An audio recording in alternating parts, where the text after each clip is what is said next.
Hey survivors, it's Angie Atkinson, and today we're going to talk about 8 mistakes that we all make when it comes to dealing with a narcissist and a breakup and or divorce. All right, let's get started. My name is Angie Atkinson, and this channel is all about teaching you what I know to be true.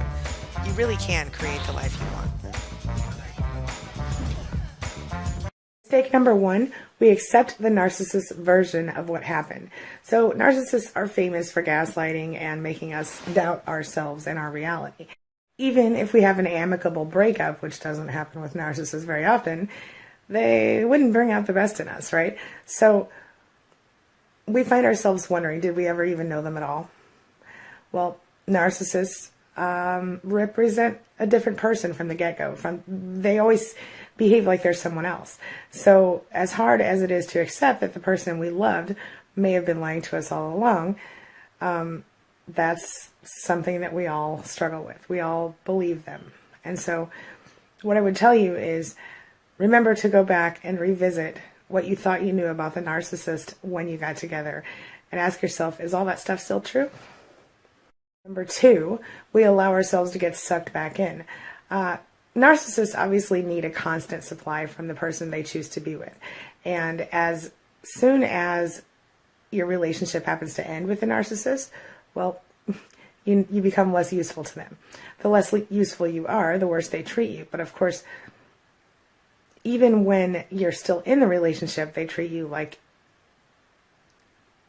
shit. Pardon my language. And, you know, any and all overtures that they make seem to be based on what they want as opposed to what you need or want yourself. Trust them. Don't believe them when they try to suck you back in. Everything they say is probably not the truth. Be aware. Sometimes a narcissist will try to act like they're concerned about you or your kids, and they'll use that as a way to try to get back in with you. Don't fall for that one. All right? Number 3, like I said, don't get sucked in. So understand that no matter what happens, the narcissist may come back and try to suck you back in with a good old hoovering attempt. Don't allow that to happen to you. It's not worth it. It's not worth it. Don't make that mistake. Especially with Valentine's Day coming up, be especially vigilant. Mistake number 4, we don't recognize the patterns fast enough. So realize every narcissist has a pattern, and if you look close enough, it usually looks like this. Love bombing, devalue, discard. Love bombing, devalue, discard. And this also, you know, includes usually diversion and everything else. Everything is your fault, blah, blah, blah. The script is the same with many narcissists. It's very difficult to unravel the script, of course, and of course this is true especially if you haven't yet been accused of being high conflict. But you never know. Dismissing accusations of a narcissist will remove their power. So know that. Don't allow them to make you feel like you're less than you are. And if you know for sure that they're full of crap, say so. Unless it means you're going to be physically abused, in which case you need to hurry up and get out anyway. Number 5 mistake we make with narcissists is expecting that they're going to act normal when we go to court with them. Understand narcissists will do anything to hurt you, especially if you are the one who left them. So realize they've already been lying to you, manipulating you, abusing you, trying to make you feel crazy on purpose, gaslighting you, etc. So when you go to court and you tell the truth and you expect the court to believe you, be prepared to back it up with evidence. Narcissists will do anything, including flat out lying, including perjury, including all kinds of stuff, just to win. Know that, and don't give them a chance to do it. I've done videos on this recently. Go check those out. 6, we think that when we leave them or they leave us, the abuse will end. That's not true. One of the most frustrating things about leaving a narcissist is that they leave us damaged. They leave us as like people we've never been before. And, you know, most abusers will actually bump up the abuse as after the fact, because then they have no reason to even pretend to be nice to you.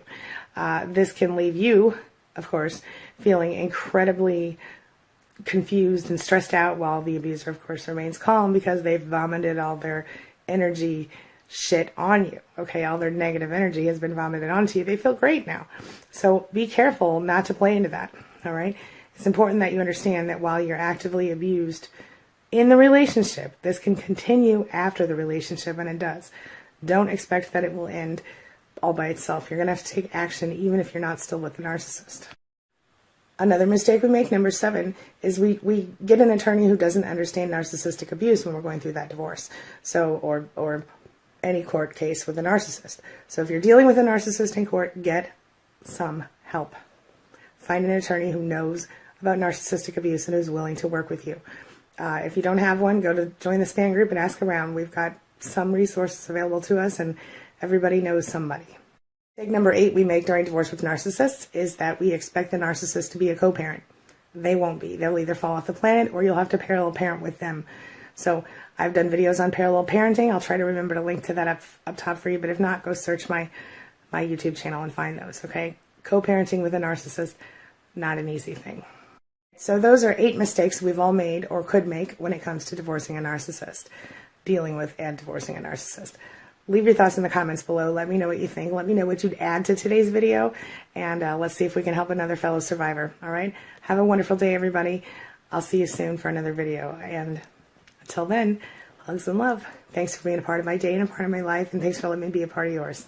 It really does mean a lot to me. It's my mission to teach others what I know to be true. You really can create the life you want. Take care of your body, take care of your soul, nurture the real you, and introduce him or her to the world. Be comfortable in your own skin and in your place in this world. Take your spot, take it now, and the universe will take its cue from you. You feel me? If so, subscribe to my channel. Let's get it done together. Janine Gartner says, hello Janine. It's been a year since he served me and still finding out women he has been with for over 28 years of our marriage, and it still hurts. How do I make that stop? Oh, I feel for you, Janine. I really do. That's a horrible place to be. That's a horrible thing to find out after 28 years of your life. It's a horrible thing. And I don't want you to have to go through that. I don't want anyone to go through that. And I get that it hurts, and it's gonna hurt, okay? But what you can do, Janine, is you can take a moment, and let me ask you a question. If you're sitting around and you're feeling sad all the time, is that making your life better in any possible way? I know this is a stupid question. Just bear with me and think about that, all right? Does it make your life better to accept the pain? Does it make your life better? Okay, we know it doesn't. 28 years is a damn long time, probably most of your adult life. I would suggest that you set an end date on your mourning. You're going to mourn him. You were with him for 28 years, and now you've learned that a lot of that has been a lie, and that is devastating. So what I want you to do is I want you to set an end date on the mourning, okay? Maybe you want to give yourself a month. I would not go more than a month, and I know that sounds like a lot, but generally, even a death, which is very similar to what you're going through, because in a way, the person that you knew, since they never existed, they almost died. Does that make any sense? But how to make that stop is to set an end date, and at that end date, I want you to be prepared to focus on yourself. Have yourself a list of things you want to do that day. Have yourself a list of new goals that you want to work on that don't include him. Things for yourself. See this as not a waste of 28 years, but a new beginning in your life. A new place that you get to define every single thing that happens from now on. And you get to do it freely without being attacked on a regular basis. See this as a gift, not as a sentence. Now you are free. Now you have choices. Now you don't have someone standing over your shoulder telling you what you're doing wrong 24/7. Watch 103 things you no longer have to put up with when you go no contact on my channel, Janine. I think that will be very helpful for you, and make yourself a list just like that, okay? It always helps you to help someone else. It's good karma. It's good energy. If you do everything that you do in love, then love comes back to you. It's the law of attraction thing. You know, love is the most powerful force in the universe. It really does. And I'm not talking about necessarily romantic love. I'm talking about a bigger thing like a universal kind of love. You feel me? So if you can radiate that feeling all the time by focusing on things you're happy about in your life and things you're grateful for, your children, your dog, whatever, cats, I really like cats, whatever it is, you can change your life. The more you do to help it. If you don't have money to help people, that's okay. You know, you can help people feel better about themselves. You can help people, you know, by serving them through your job, by whatever it is. You know, even if you're a checker at, you know, the grocery store, people need to check out their groceries, my friend. You're helping people. Any way you help people is positive. Even just a smile sometimes or a friendly face can make someone's day. Let someone pull out in front of you in traffic. Random acts of kindness. Those are great for recovery as well. Have a wonderful day, everybody. Big hugs, love. I'll see you guys soon. Thank you so much for being here. Thank you for being a part of my day and a part of my life. Thank you for letting me be a part of yours. It really means a lot to me. Each and every one of you guys means a lot to me. Thank you so much. Thank you. It's my mission to teach others what I know to be true. You really can create the life you want. Take care of your body, take care of your soul, nurture the real you, and introduce him or her to the world. Be comfortable in your own skin and in your place in this world. Take your spot, take it now, and the universe will take its cue from you. You feel me? If so, subscribe to my channel. Let's get it done together. Guess what day it is? That's right, Self-Love Sunday. Let's get started. My name's Angie Atkinson, and on this channel I offer free daily video coaching to help you discover, understand, and overcome narcissistic abuse in toxic relationships. If that sounds good to you, hit that subscribe button and let's get going. Say your narcissist has left you or you've decided that it's time to go. What do you do when you find yourself completely devastated by something in your life and you don't know what to do, how you're going to get through the next few minutes? No one escapes a major life change. I know it's painful that you've lost something that you aren't entirely sure you can live without. Whether it's a job, a relationship, or something else entirely, there are things that you can and should do after you experience a major loss in your life that causes change. So what should you do? That's what we're talking about today at queenbeing.com. Let's get started. The first thing you have to do is let go of the blame. Sometimes things just happen. Sometimes no one is to blame. And yet it's so easy for our minds to search for the answer. Who's to blame? Too often we blame ourselves, especially as empaths, for making a certain decision that seemed to cause a domino effect in our relationships, right? Or we tell ourselves that maybe if we were better or different somehow, we wouldn't have made whatever mistake it was that caused the person to leave us. Or maybe we're blaming ourselves for meeting that person in the first place. We tell ourselves if we were different somehow, if we were better, if we were stronger. Blame and judgment serve no purpose. In fact, they really hold us back from moving forward past the pain of being discarded and destroyed by a narcissistic relationship. So the next thing you want to do, my friend, is be extra gentle with yourself. So once you let go of assigning the blame to people, it's so much easier to be nice to yourself. And that means different things to different people, of course. So how can you do this? Well, you might try to take that vacation you've been wanting to take and have been held back by the narcissist on. Or maybe you want to get a massage or spend some time with someone you care about that makes you feel comfortable. Or maybe, if you're like me, you'd rather spend a little time by yourself sometimes. Sometimes you might sleep most of the weekend or whatever it is. Cut yourself some slack right now. Be nice to yourself. It's allowed and encouraged, okay? Next up, allow yourself to feel things, at least for a while. The last thing we want as human beings, and especially as empaths, is to feel sad and pain. But doing so is a really important part of our healing process, okay? So find a safe place to do that, and do that whether it's at home alone or with someone you trust, or even during a yoga class. Pushing away the bad feelings will only intensify how strong they are and how long they last. You've got to let yourself feel them first and then let go of them. I often suggest to people that they take anywhere from a weekend to a month, depending on the length of the relationship and the intensity of the abuse, to let the feelings flow, and then choose a date to end the mourning. You know, and during that time that you choose to allow yourself to throw things and scream and break things or whatever, however you particularly mourn, then you do what you need to do, you let it all out. But when you're finished, you're finished. Feel me? The next thing you can do is ask for help. We often feel ashamed and embarrassed when chaos comes into our lives. And narcissists, they're famous for bringing chaos into our lives, aren't they? We look around and we see that not everybody else's life is perfect. But from when we're standing, when we're in a relationship with a narcissist, we're like, wow, it sure looks better on that side of the fence, right? Certainly it does. We wonder why we can't have that. The fact is, no one's life is perfect, ever. We just tend to put our best faces forward. So when you look around on Facebook and you see maybe your narcissist news supply posting photographs like, oh my god, our life is so fantastic, you know you did the same thing at some point. And people don't generally post their drama on Facebook unless they're that sort of person, and most empaths aren't. The fact is, it's okay to ask for help from your friends or people who love you, family members.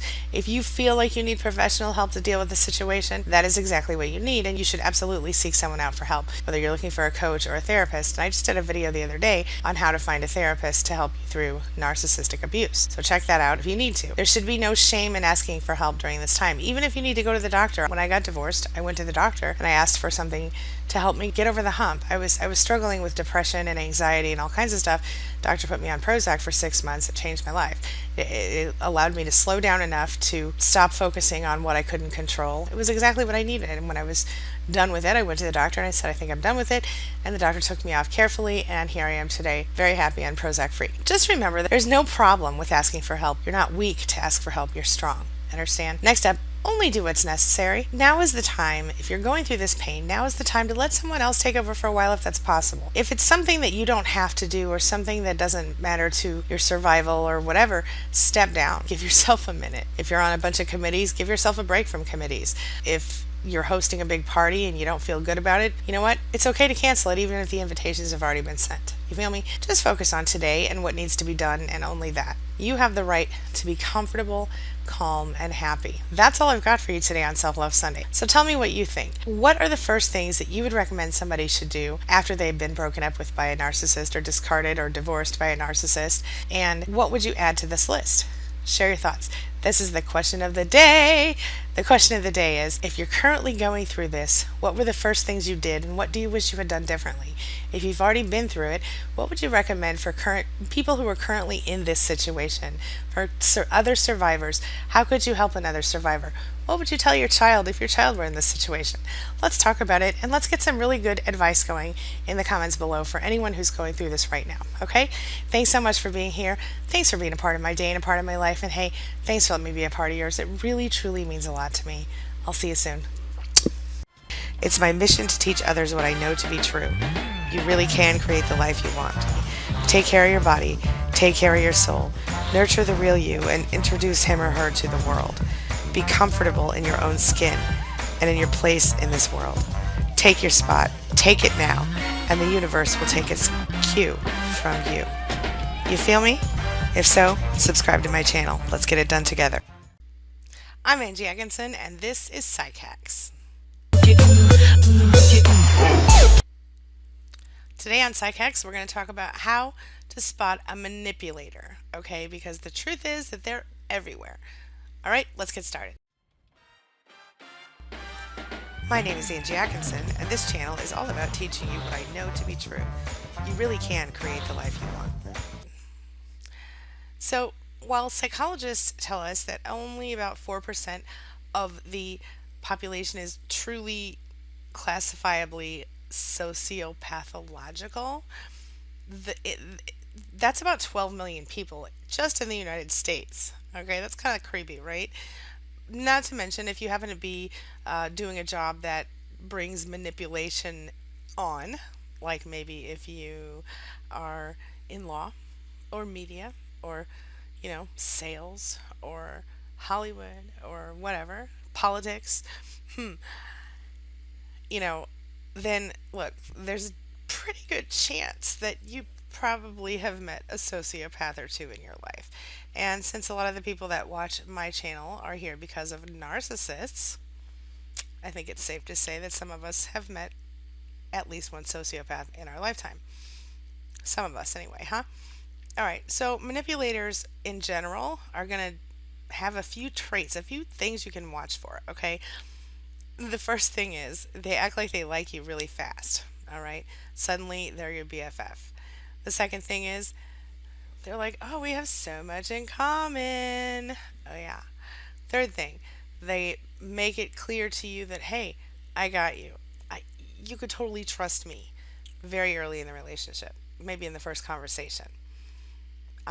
They will give you little hints that they're lying, unless they're super, super good. But there will be little things like they won't look you in the eye, or their top lip will kind of shrink up, or, they'll put their hand over their mouth when they tell the lie, stuff like that. So, and then they'll use insults, to get you to react to them. So, you know, for example, early in the relationship, you might have a conversation with them about something important, or, deep, or confusing, or whatever, intricate, and they will say things to you like, now, did you keep up with that whole conversation? Or they might decide that you're not capable of whatever balancing your own checkbook early in the relationship, and they take it from you, even though you're not really connected in that way yet, right? They might also tell you things like, they might kind of give you promises that are like unsolicited. Like, you didn't ask them to promise you anything, but they'll do it. Like, if they are, they come into your office at work and they're telling you a story or something, and then they say all of a sudden, okay, I'll be out of your hair in just a minute. Just wait 1 second. I promise I'll be out of your hair. You know, um, that's a sign. They rarely want to hang out with you just to hang out with you. They always have an agenda. There's always a reason. Okay, so that's just a few of the things that you can start to look for when you're looking for a manipulator in your life. So how do you deal with it? Same way you deal with any narcissist. You gray rock. You keep yourself unemotional. You only say what you have to say. You only say ABC, no fillers, no kindnesses, no extra anything. You detach yourself from the conversation. You don't allow yourself to be the subject of the conversation, even if you are at that moment the subject. And then this is when, you know, you can kind of float outside your head a little bit and kind of watch the conversation like as though you're from afar. Careful with this tactic though, because sometimes it does lead to cognitive dissonance later, or it leads to feeling like you're not really here all the time. You know what I'm saying? Anyway, but if you need to use it to get through the tough times, do it. You can make sure that when the conversation is over, or when you're finished being abused in the conversation or manipulated, you don't say, I gotta go, or we should talk later, or anything like that. You just say something like, you know what? This conversation has run its course. I'll see you later. Or, I gotta go. It's time to go. Whatever.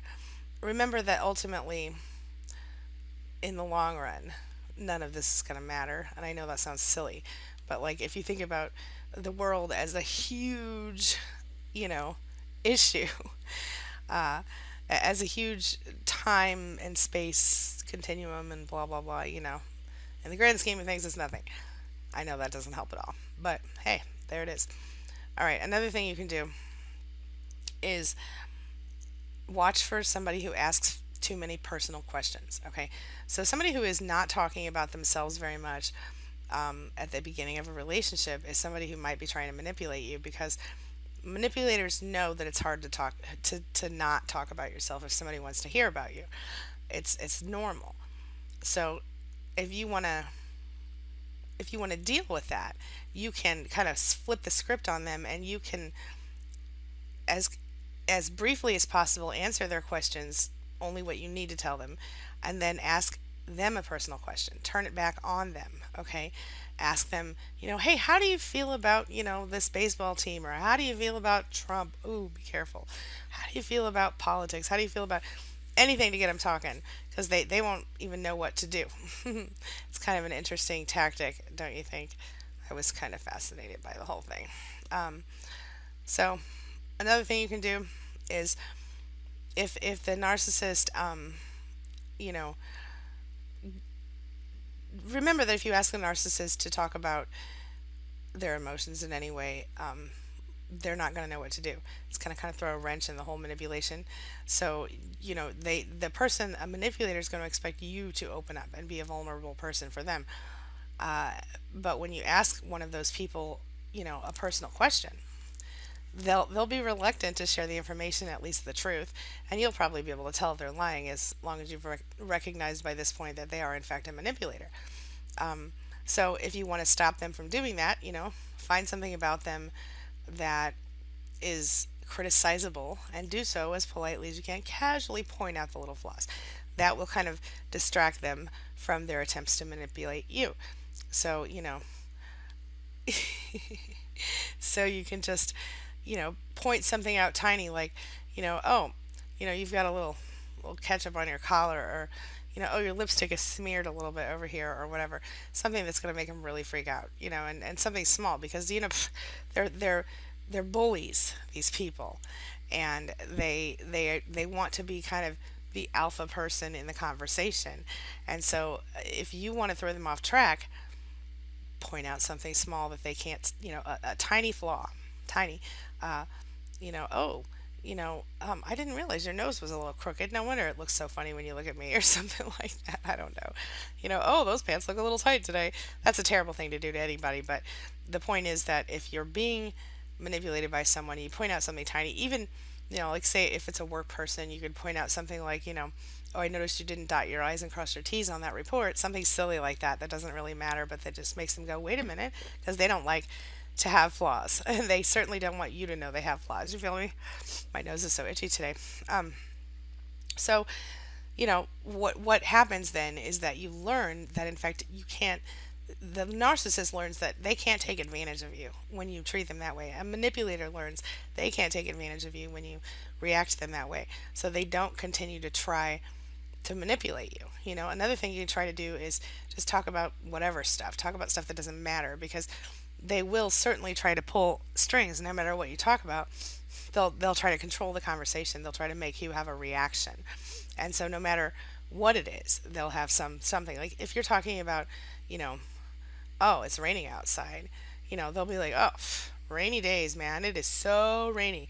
You know what I'm talking about? Rainy days are so depressing. Oh my God. And you might be like, well, I love a rainy day. You know what I'm saying? Look at how gray the sky looks, and they might be like, the sky isn't gray, the sky is blue. How could you not know? Whatever. The other thing that really throws them off, a manipulator, especially early on, is when they come to you and they go, hey, can you do this thing for me? Or, can I tell you something wrong with yourself, or whatever? And you just go, no. You can yell it and scream it if you want to, but no. Hey, have you heard about, no. Could you do, no. You know what I'm saying? Just like, no. They don't even know what to do with that. You can only use that one once or twice, though, to be honest with you, with the same person. So, yeah. So, the other thing you can do is give them a little bit of attention if you need to, because they're somebody you work with or live with or whatever. But only give them the minimal, because the fact is that if you want to be happy and you don't want to be controlled by some narcissist or some manipulator, you don't want to be manipulated, you don't want to be run over by someone, or God knows what, you have to understand that the best way to deal with that is to distract them and cut the pattern, in its place. And that's why if you use those tips that I just shared with you, they kind of do the pattern interrupt thing, and the manipulator is unable to take it to the next level. So there it is. All right, this has been a slightly longer psych hack. Have a wonderful day, everybody. I hope to see you in my next video. Until then, if you haven't subscribed to my channel, please do. As always, I sincerely appreciate that you've been here today. I appreciate that you allow me to be in your life every day, and I really appreciate that you're part of my life every day. Have a good one, you guys. I'll see you soon. It's my mission to teach others what I know to be true. You really can create the life you want. Take care of your body, take care of your soul, nurture the real you, and introduce him or her to the world. Be comfortable in your own skin and in your place in this world. Take your spot, take it now, and the universe will take its cue from you. You feel me? If so, subscribe to my channel. Let's get it done together. Hey survivors, it's Angie Atkinson, and today at queenbeing.com we're going to answer a frequently asked question, and that is, do narcissists always come back? Let's get started. My name is Angie Atkinson, and this channel is all about teaching you what I know to be true. You really can create the life you want. So let me ask you a question. Did you recently split up with a narcissist, whether it was because the narcissist left you for someone else or left you because of some reason, or that you left the narcissist? And do you think that maybe you're having second thoughts now? If so, this video is for you. So let's talk about it. As convincing as they might appear to be, narcissists are the type who want to suck you back into their toxic web. Okay, so if you've gone through a breakup, or you have made an effort to split from a narcissist, and you are now being courted again, or you're having second thoughts about whether to leave them for real or not, then what you have to recognize is that there are a couple different things in action right now. Okay, what you have going on is, number one, the narcissist needs to control. Okay, the narcissist often has a significant need to control other people. Okay, and then secondly, they, in addition to needing to control, they also need supply. Okay, and what do I mean by that? Well, narcissistic supply, such as attention, admiration, adoration, general, drama even is sufficient for narcissistic supply at times. Someone wanting them, someone wishing they had them. They want to feel wanted, needed, desired, just like everyone else. But with a narcissist, it goes way beyond the unhealthiness, right? Way beyond healthy levels and beyond normal unhealthy levels. So a lot of times when the narcissist splits from their primary supply, they will immediately be looking for a new supply, because they do all their emotion vomiting on their primary supply. So if you break up with them, or they break up with you, they need to have a backup plan. And so obviously the new supply has no idea that the narcissist will become what they become, just like you didn't know when you met them. And as always, they will end up being in the cycle, devalue, discard, love bombing, devalue, discard, love bombing, so on and so forth. But at the beginning of a relationship, of course, they have no idea that's real, and they believe the narcissist when they say that you're the crazy one. Yeah. So, what would you say is, if you bring a narcissist back into your home, into your life, what you have to understand is that even if they're temporarily doing better, they will almost always revert to their old ways, because their old ways are comfortable and their old ways are truly who they are. So let's talk about some of the reasons that narcissists come back, shall we? All right. Number one, a narcissist will return again and again, as I said, to find themselves more supply. They might have an argument with their new supply, or feel that they're missing something that you do for them. Okay, it's almost never about you personally, although they will say that it is you personally. But if you ever sit a narcissist down and ask them, hey, what do you love about me, you might be interested to know that they will probably tell you that it's more about what you do for them and less about anything else. So it's less about who you are. See what I mean? Okay. And the other thing to recognize is that a lot of times, the narcissist returns because they want to make sure that they still have control over you. They want to make sure that you still pine for them, that you still worry and wonder and wish you were with them, and that you never ever fully are able to move on from the pain that they have caused you. Feel me? So this is hoovering, my friend. So we're going to talk about hoovering really fast, and I'm going to give you an example of what that looks like from pop culture. All right, here we go. So just for a little background, okay, the hoovering technique was actually named after the famous vacuum cleaner, and it's really one of the most common manipulation tactics employed by abusive toxic narcissists. It's something that they almost all do at some point or another in most long-term relationships in which they get involved. Now, there are cases where hoovering doesn't happen, and that's generally when you are a secondary supply, even if you don't know that. Okay, so every now and then a narcissist won't come back, and that's usually, like I said, because you are someone who is a secondary supply, as in they're cheating on their real person with you. And sometimes they'll come back later, sometimes they won't in those situations, depending on how long the situation went on and how involved it got. Okay, but in general, here we go. So this is my example. All right. Do you remember the Peanuts cartoon with Charlie Brown and Snoopy and Woodstock and Lucy and all those people, right? Well, in that time, in the cartoon, there'd be always this little scene where Lucy would be holding the football for Charlie Brown, and she'd be like, "Okay, come and get it. I'm gonna get it." She's holding it, on the ground so he can run up and kick it. This time I'm gonna kick that football clear to the moon!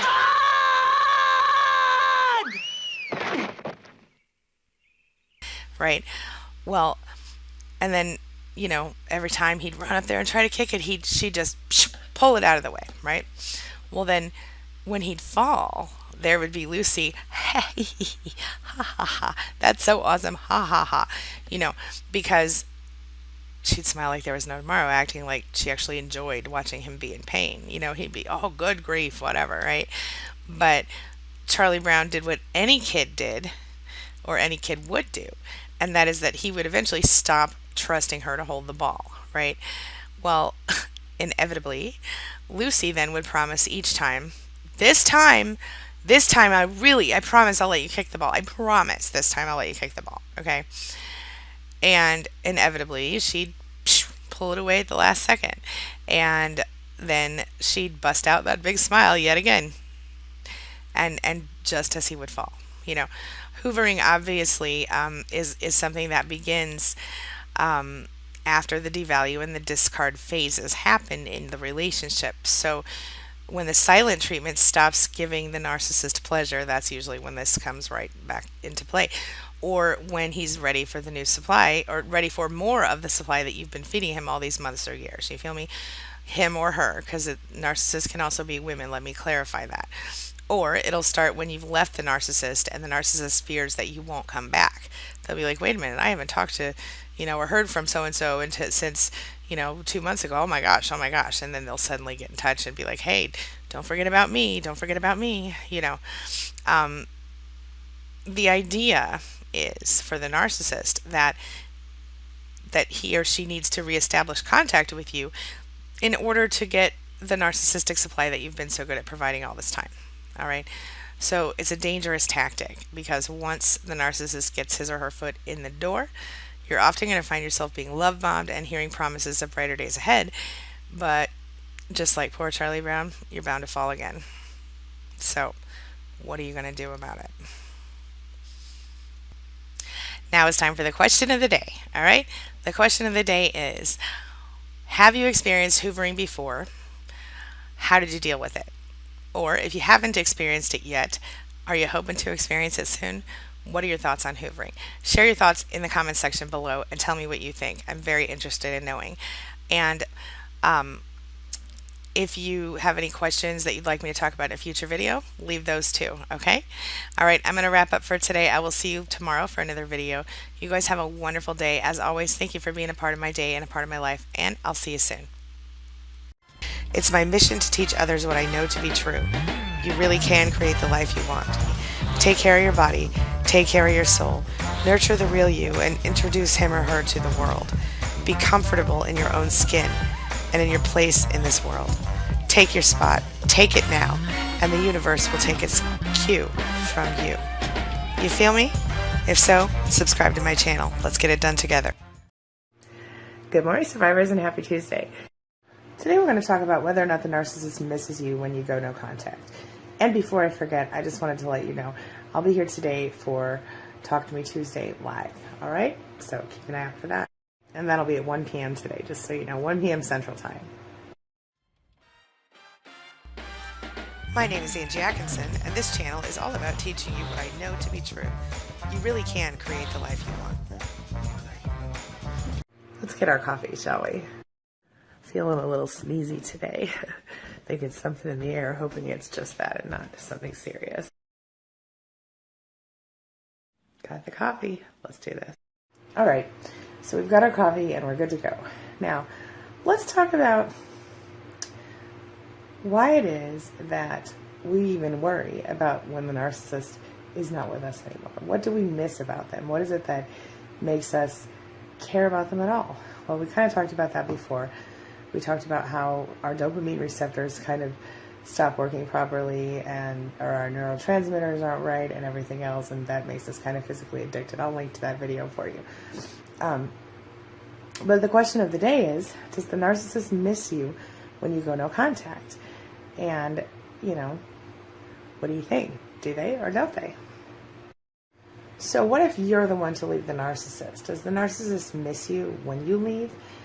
And if so, how does that look? Well, yeah, they do. But they miss what you do for them more than they miss you personally. So once you've gone no contact, you know, a lot of times the narcissist becomes angry, resentful, sad, depressed, plays the victim, you know, does the narcissistic injury thing, or they have some sort of mixture of those emotions. And, you know, even once you're completely out of their lives, they'll still put you in this proverbial closet so that they can, you know, supply.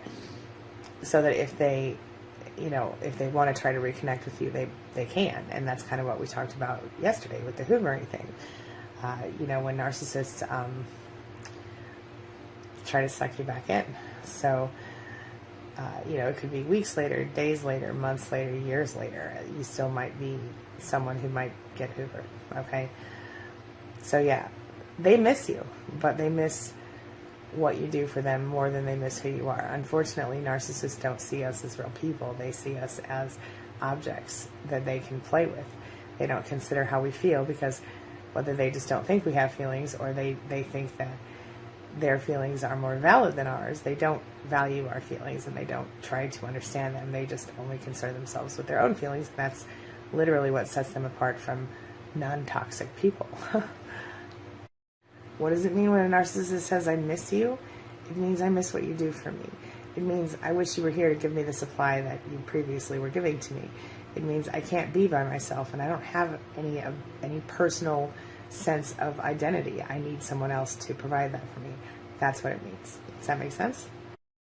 A lot of my clients tell me that, you know, they struggle so much just to get through this difficult time, when they, even if they're the one who've left the narcissist, they find themselves feeling like, you know, they've made a mistake. They doubt themselves constantly. They wonder, you know, did I do the right thing? Even those who know for sure that they did, because they were physically in danger, still struggle with this issue. So, you know, they're like, has this person really just moved on without me? And why does it seem like their life looks so good? Well, just like always, the narcissist is always concerned about appearances. And while you might, you know, while they're not contacting you, you might see that their life looks amazing on Facebook or whatever. The truth is that it's still the same old life. They're just trying to, you know, include you in the group of people that gets to see the false self. That's all it is, okay? So understand that even if they've got a new supply and there's Facebook, oh, look at all these beautiful photos of my new supply, la la la. It's all an illusion, just like it was for you. And sooner or later, that new supply will be experiencing exactly what you're experiencing, or what you did. See, narcissists will never be fully happy because they, you know, they're not really themselves. They're not their true selves. Their false self is what they show the world, and their false self is very fragile, as you know, having dealt with one for so long. So what you can do to win this whole deal is you can take care of yourself in a way that the narcissist can't. You can love yourself in a way that the narcissist will never be able to. And that'll put you in the winning spot, my friend. The best thing you can do to win against a narcissist is to go and stay no contact. Once you've done that, don't second guess yourself. You did it for a reason. If you need to remember why, watch my video called 103 Things You No Longer Have to Put Up With When You Go No Contact. It'll help you, I promise. You know, when I left my narcissist, I was devastated. I couldn't eat for 3 weeks. It was terrible. After a period of time, I got to the point, I did take antidepressants for 6 months under my doctor's care, and that helped me to get through the worst parts of it. But after that time, I slowly began to heal. And one day I realized, and had I realized it sooner, my life would have got a lot better, a lot faster. I realized one day that I was being a victim. I was playing the victim. I was allowing myself to be sad and lonely and depressed all the time. And I had no time for that. I had a kid. I had to move forward and do what I had to do. And it occurred to me that life could get a lot better.